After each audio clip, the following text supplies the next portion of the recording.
Right, so I figured I'd get outside today to record this video since it's so nice out. A little windy, but hope you can still hear me decently. But today I want to talk about how to instantly increase your energy. So we all know there's going to be those days where you're low on energy, you're tired, you're not feeling like doing shit, but you know that you still need to perform and do the things that you need to do. So what do? First and foremost, check your health.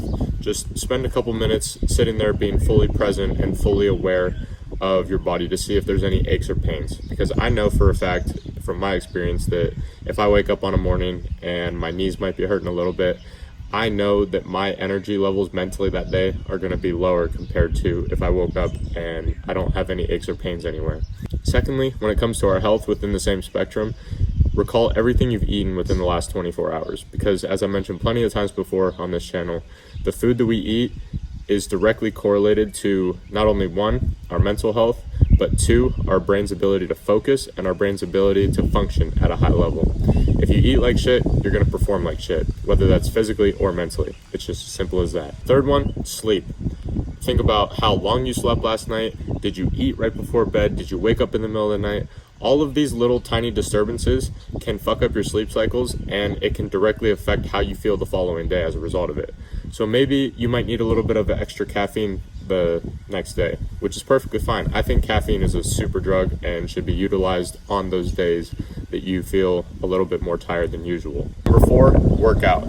I know working out is probably the last thing that you want to do when you already feel like you're low on energy that day, but I guarantee you're going to feel better if you just get the body moving, get the blood flowing, even if it's just going on a walk. Like, you don't even need to put yourself through a grueling 2-hour gym session or anything like that.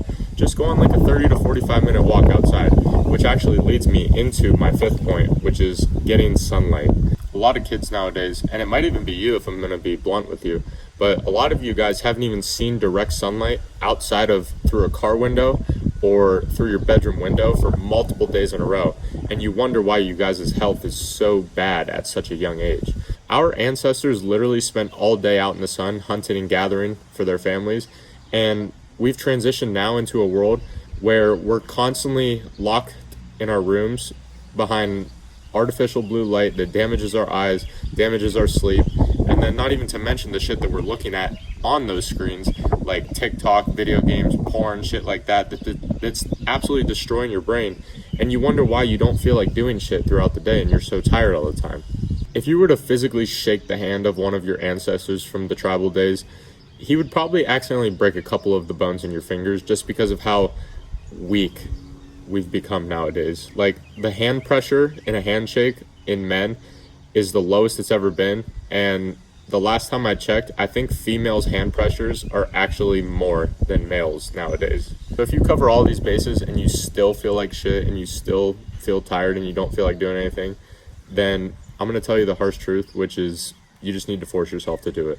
This is where the discipline kicks in, but it makes it easier if you do these 5 things previously, because it allows you to fall back on your discipline a lot less. People think that discipline is the end-all be-all and that we need to constantly be using our discipline, but the truth is discipline is actually the last call that you need to make once you've already done everything else beforehand to try and make yourself feel better. But then if all of those things don't work, then that's when the discipline kicks in, and you just have to do the hard work, especially when you don't feel like it. If the previous day you worked out, had a big ass steak for dinner, went on a walk outside to watch the sunset and the sunrise, slept good, stayed hydrated throughout the day, it's going to be a lot easier the following day to do the work again, because you're going to feel up for it. And this is why I will continue to say it time and time again that the health is the most important thing, because most people confuse low energy with burnout, and they are 2 completely different things. You're not burnt out from working too hard. It's because you've been ignoring your health for a while and you've continued to stay working hard, which is good, but your performance and your energy levels are dropping as a result of neglecting your health, which is making you feel like you're burnt out.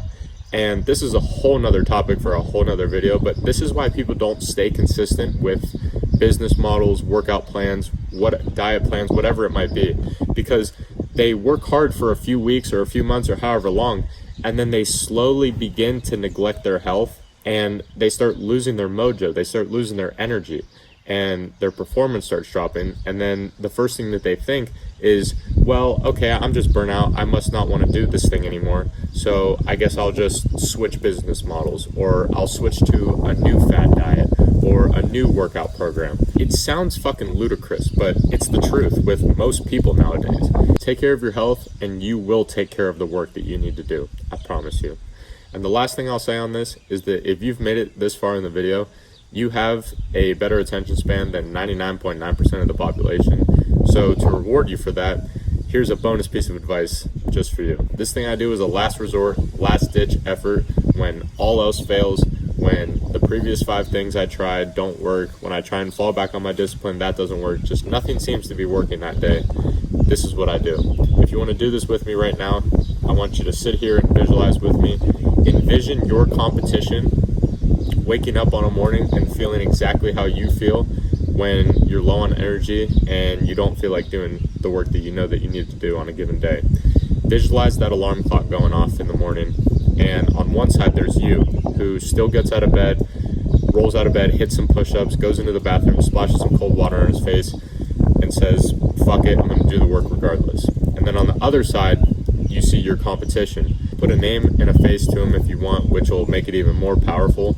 But imagine his alarm clock going off and he hits snooze, and then he hits it again and again and again. And now, fast forward, it's been 60 minutes and you've already been up, you've been working, you might have already gotten a workout in, and your competition is just now getting out of bed.